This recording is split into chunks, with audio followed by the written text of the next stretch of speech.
Hey guys, today I'm going to do a rundown of the image, the painting that you see on the right, SuperSwift. And first, I want to thank you so much for your support. Like, your comments mean so much to me. Support on Reddit has been amazing. Like, the story behind this was one of you guys commented and messaged me about one of the Taylor pieces. And I felt so inspired by that. The next day, I ended up uh, doing the rest of the work on this painting, and it just couldn't stop. I felt so motivated, and I finished this piece.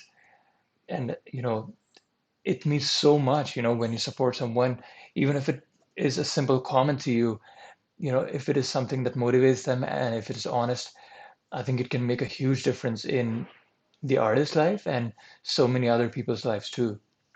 So thank you so much for that. So this was the design I had initially. Let me check if I have. So this is the mock-up that I had made. It is loading right now. Okay, so let's check, right?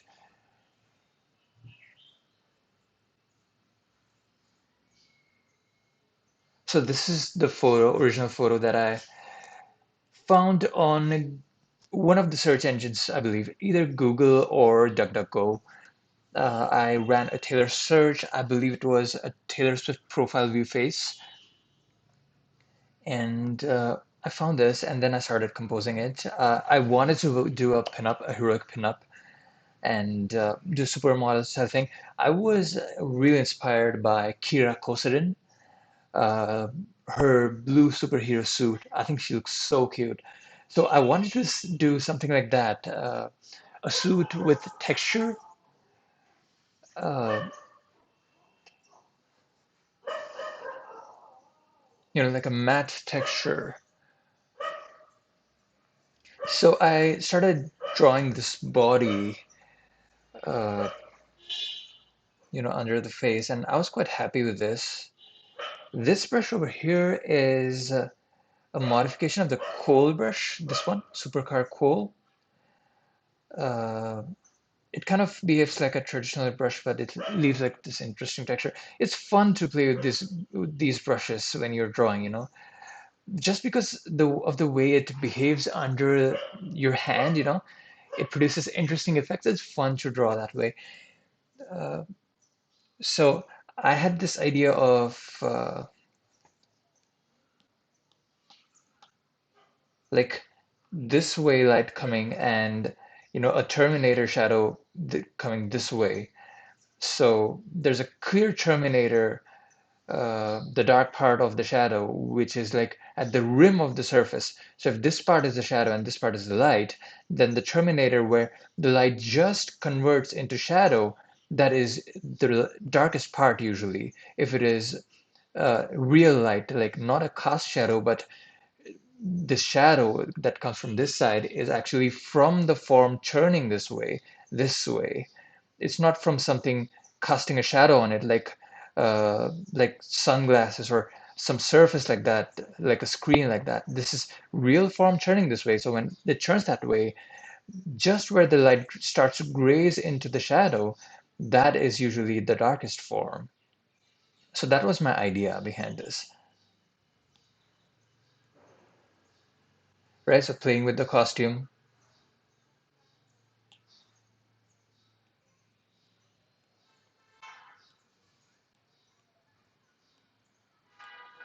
This is the shadow part.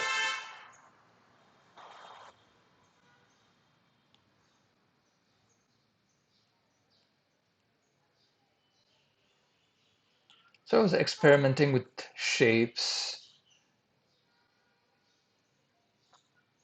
together with anatomy. So even the design of this suit is kind of in tune with the anatomy. Like the rare deltoid comes in this way, the striations of deltoid 2. Let me get a new layer on top so it shows up. right? So the striations of the rear deltoid, then the middle deltoid is supposed to be here. I left that a little bit subdued. And these ones, I wanted to be really intense striations, like, the front deltoid cutting in and merging into here, and then the brachialis for here, and then the bicep. So, and this one too, the serratus muscles of the rib cage, like that. And this one is in tune with the design of the clavicles of the body. And this one, I wanted to give her a thick neck, like the sternocleidomastoid coming in this way, like a thickness to it. Like it's like a strip if you see it from the front, from this side. It's a thin strip this way, uh, but this thickness over here. That's what I wanted to give it. And this one too, the trapezius, this part.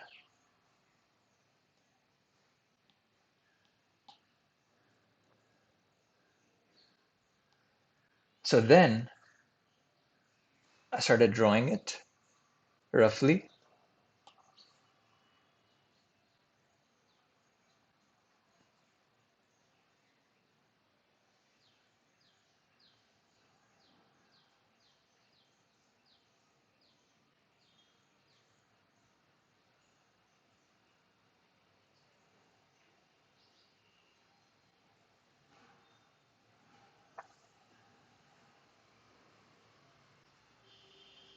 Okay, so I discarded that. I was using the angles technique, the classical method, and sometimes it doesn't work for me. So, I just decided to attack the face. Because sometimes when you draw the face and things are going right, you feel like extending it. And, after you have something down, then you can compose it. And because it is digital, you can move the lines. So it's really convenient. You don't have to worry about other things.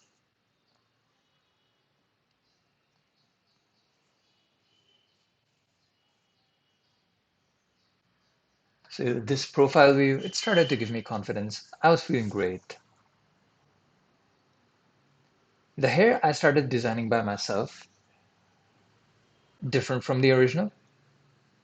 I wanted to try something different, like give a superhero feeling to it rather than just a teenage girl.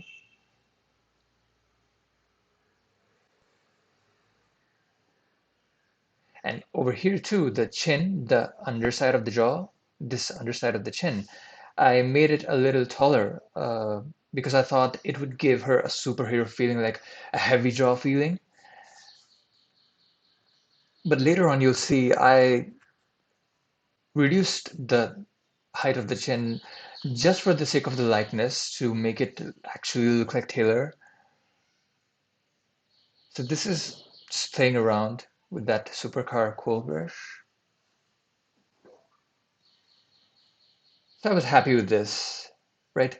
A little bit of the face is done, a little bit of the clavicles and the torso area is starting to appear. So I left it at that.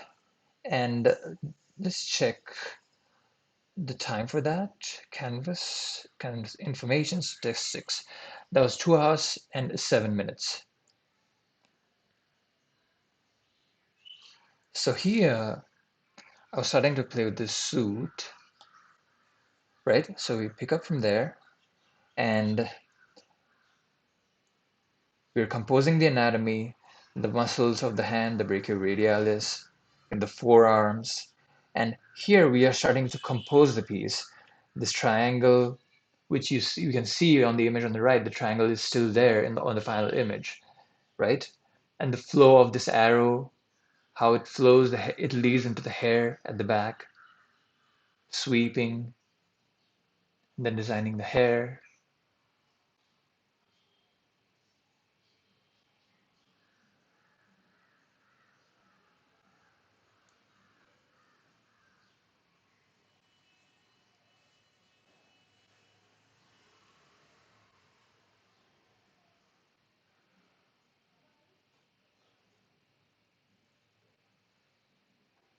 So I was testing out this shape design, after I have the suit and anatomy, how is it going to look with the light and shade? So you can see these dots of Terminator that I'm putting in, these darkness where the light is supposed to turn into the shadow, it's darker. And I'm starting to compose the Terminator through the hair as well, these darker portions, right?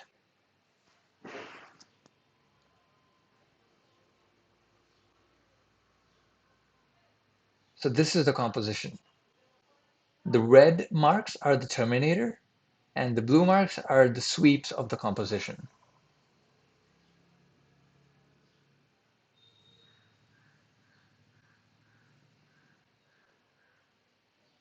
So this is testing out with a pencil how it's going to look, the value structure, what parts I want dark.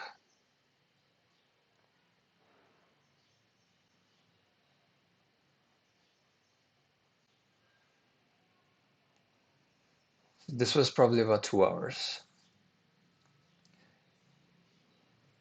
And then here,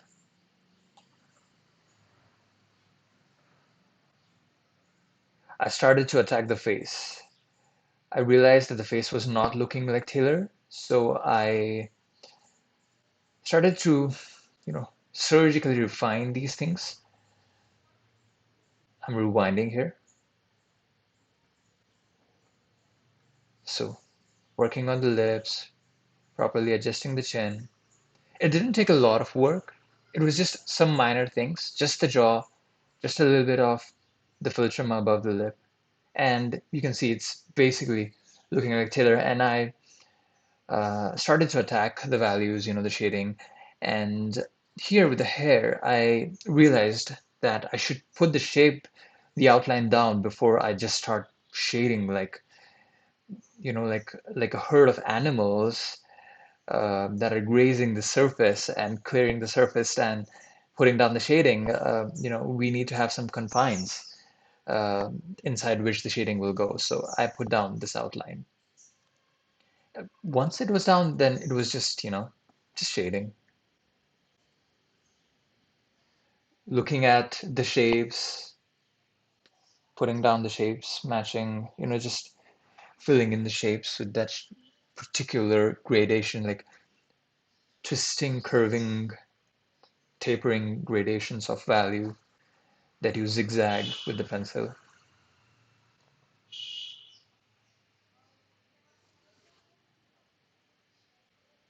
I'm a big fan of Anthony Ryder.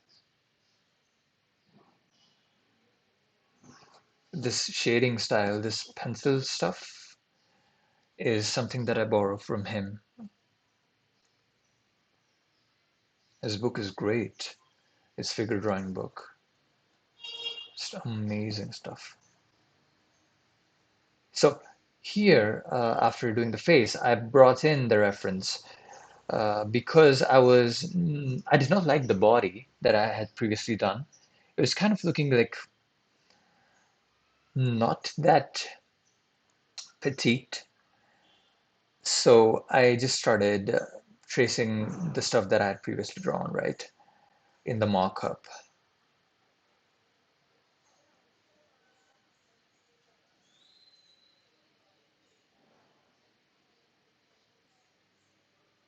And then I started adjusting the shapes.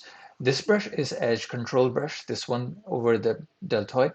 It leaves a sharp edge on one side and it leaves a soft edge on the other side. So if you paint from top to bottom, it will leave a sharp edge on the right side.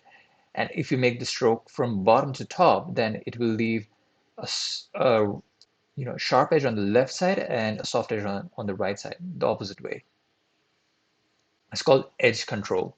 It's a type of brush. It can be by anyone. I happen to have a Jing sketch pack. You can design it yourself too. You can check it out like for tutorials and stuff. Jing sketch is a pack that I initially bought when I was very new to Procreate, and I wanted to have a reference like really professional brushes that I could use to have as a reference, so that I can learn to build brushes like this, like this is the standard of brushes I want to build. So that's why I bought that pack. It was like $20. It was uh, expensive, I would say. It's more expensive to Procreate, but it was like an investment that I decided to make.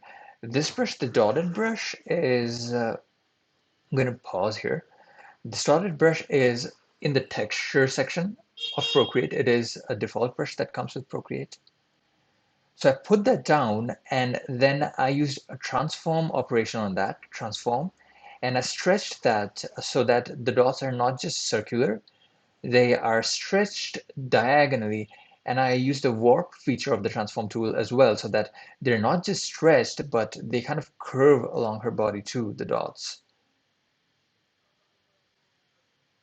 And the light portions are just a luminosity layer that I used on top and painted with white on top of what I already had. This brush, this watercolor brush, is one that I created. Uh, yeah, I could do a tutorial on it some point and go into it. Uh, it's like a shape of a watercolor drip, and the brush has a lot of spacing so that the stamps that you put when you move the pencil, they're quite far away from each other, but when they're together, they appear to be like this consistent area, this patch.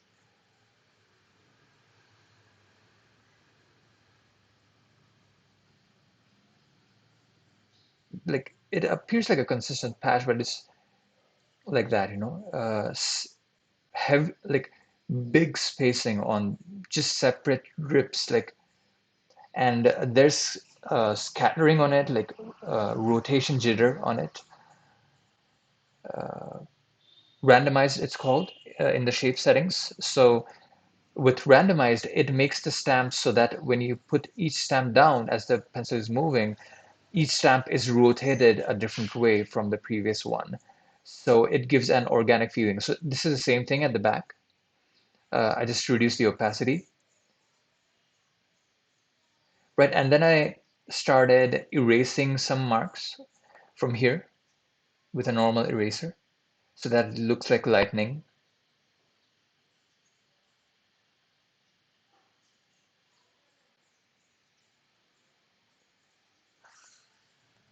This brush at the bottom near the hand is just a smudge I made with one of the Jinx sketch brushes. It's called paint style or brush style, something like that. Basically, it makes a streak of a brush. It's a streaky brush, and I use that to smudge, so you can see it here too.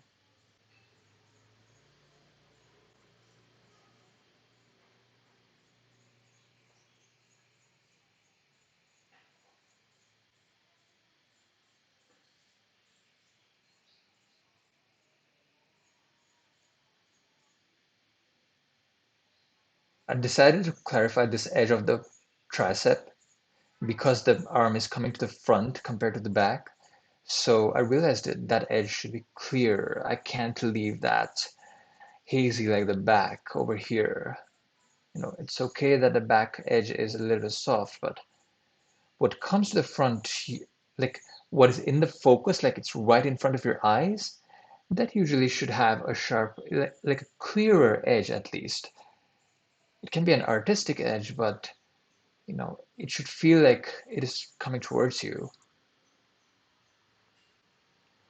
The conventional rules of painting and perspective say that what comes towards you is supposed to have sharp edges and high contrast too.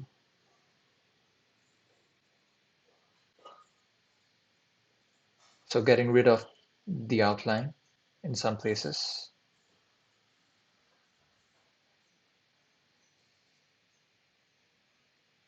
And this is the edge control brush, what I used here on the breast.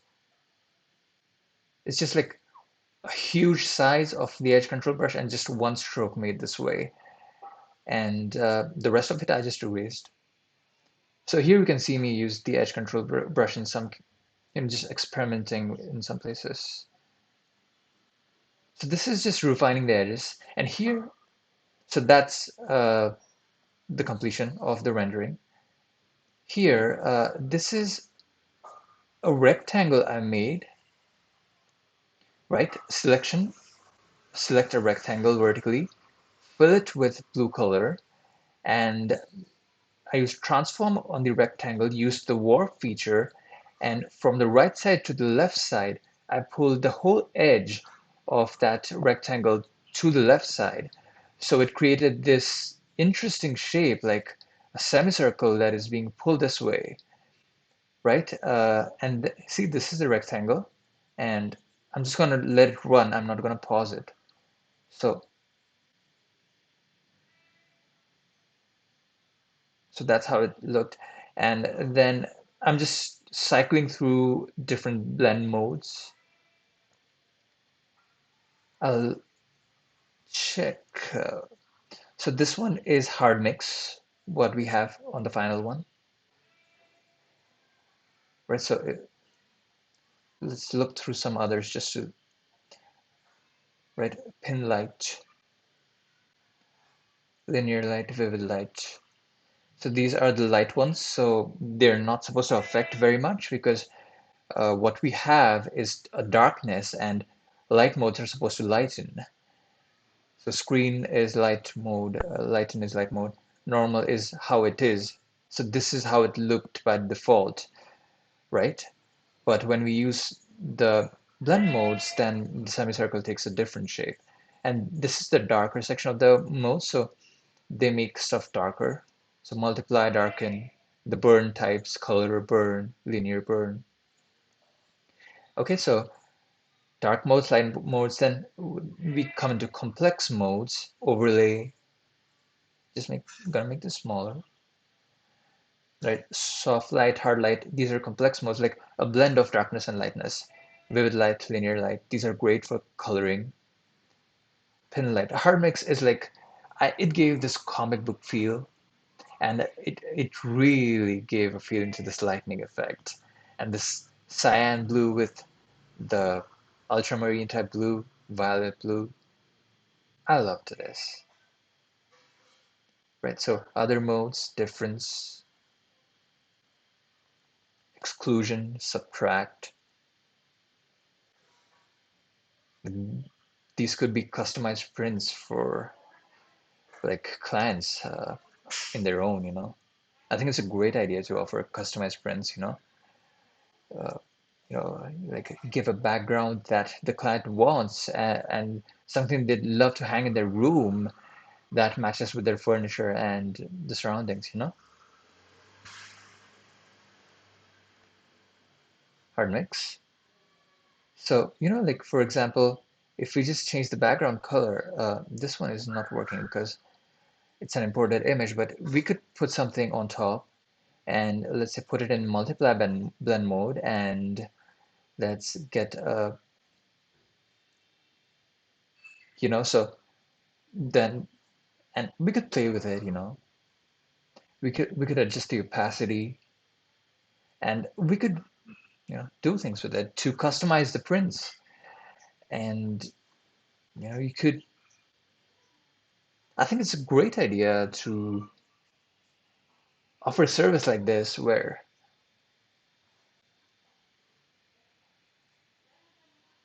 even if you're just selling digital files, I think it's a great service to offer.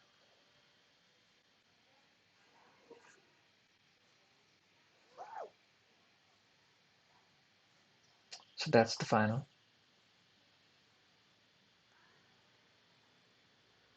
This part in front of the lower stomach, this darkness, I kept it for the value design because if I just left the stomach in front of the white, it would not feel like the form is turning. It would just feel like there's a flat shape over here. It would not feel realistic, right? So the anatomy, the body, the suit, it's all drawn from imagination, right? So it's anatomy study, just uh, being aware of muscle groups, and of course you can use reference. I look up reference all the time. I have this amazing book called Strength Training Anatomy by Frederick Delavier, and it's like it's got these pictures of bodybuilder men and women, and it's like They're in suits. They're wearing these shorts and spandex shorts, and he shows muscles in some areas, but it's like a complete anatomy lesson, you know. In some areas like the back, the muscles might be showing through and it'll be just muscles, but the rest of the body, the woman is real. She's there. She's wearing shorts. She has got real thighs. You know, it's skin, the texture of the shorts, the fabric. It's all there. It's beautifully composed, the book, and it's got so many angles of the anatomy. You know, so chances are, when I want to solve a certain problem, I usually find something that matches that angle that I want to attack. You know, and I get some insight. And then the rest of the problem solving is just transposing that, you know. If this is the angle I see in the book and my angle is, let's say, a few degrees different, so how can I take that and, you know, put that in like a sculpture, a few degrees turned in perspective and match that with mine? It's a combination that must match my shape too, my shape design, right? And the anatomy I started learning from, this just happened to be a book that I chose to start with. It was a book by Joseph Shepherd. It's an anatomy book. I got a free copy. I believe it was from uh, one of the places on the net, but uh, you can definitely most likely find free copies of many, many art books on archive.org. It's legit. It's legal, and it is something to you know uh, spread forward the culture of the past. So the books that have expired in royalties, like, you know, books like that are 50, 60 years older, they're definitely there on archive.org for free. And even the books that are in print right now, many of them are available and they can be borrowed. So to borrow, you just have to create an account and that's it. It's free account. You create an account, you sign in, and you create borrow. You click on borrow, and the book is there in front of your eyes. Like, amazing resource. Like, I support it so much. Like, yeah, I would highly encourage donating uh, sometime too, if it's possible for you.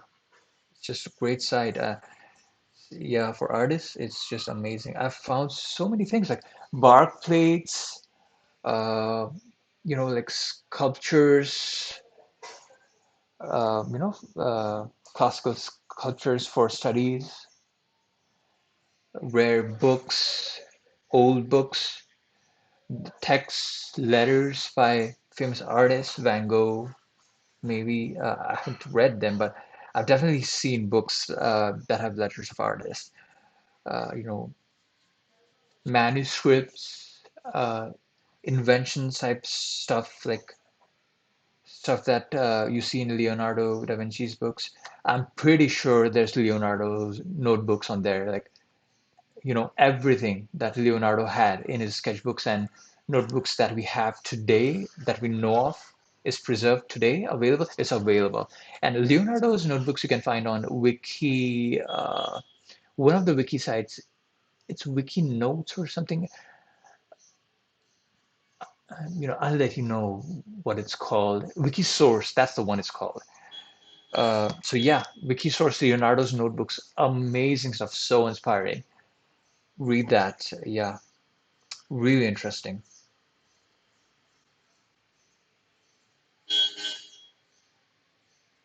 So with Joseph Shepherd, I'll go into anatomy later. Uh, you know, Knowing the insertion and origins of muscles, where a particular muscle starts from and where it ends on the body, where it connects into the bone. Yeah, so knowing the bones first, then the muscles on top of them, and then there are layers of muscles. We are more interested in the top layer muscles, but it's good to know what lies underneath. Working out is really helpful in knowing the muscles because you can feel them, and when you grow them, then you can see them and you can use your own body as reference. All right. So that's my time lapse. Take care, and yeah, please let me know if you find something inspiring or you like something, a comment helps so much. So hit me up. But thank you so much. See ya.